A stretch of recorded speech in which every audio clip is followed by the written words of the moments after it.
სირიის ახალი ხელისუფლების ხელმძღვანელი აზერბაიჯანში ჩავიდა.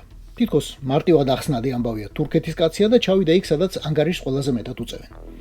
ასე იმკვიდრებს ადგილს პოლიტიკაში სირიის შინ თუ გარეთ. მაგრამ ეგ მისი პრობლემაა. ჩვენი პრობლემაა, რომ სირიამ ჯერ კიდევ ასადის დროს აღიარა აფხაზეთისა და ეგრეთ წოდებული სამხრეთ ოსეთის დამოუკიდებლობა და გადაწყვეტილება არც მისი დამხობის შემდეგ შეუცვლია. ქართულ ოცნებას ეს ამბავი თითქოს აქამდე ბევრჯერ გაახსენეს.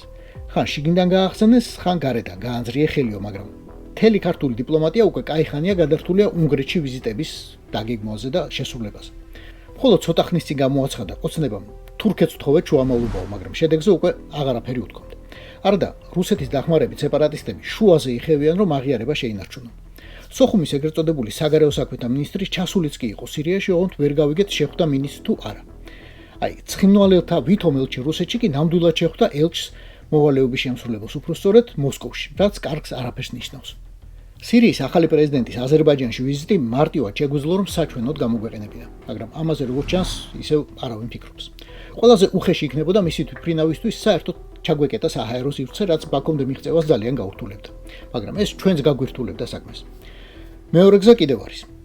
ილჰამ ალიევი დაპირდა აჰმედ ალ-შარას აზერბაიჯანის განძს მოგაწვდითო. ქართული ოცნება ხომ არავის უშინდება და პირველ ადგილზე ხომ სუვერენიტეტს აყენებს.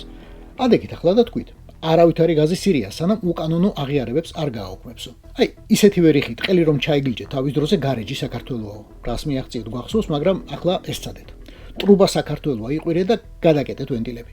ცდა ბედის მონახევრიაო და ასე კი მიიქცევთ ალიევისა და ერდოღანის ყურადღებას.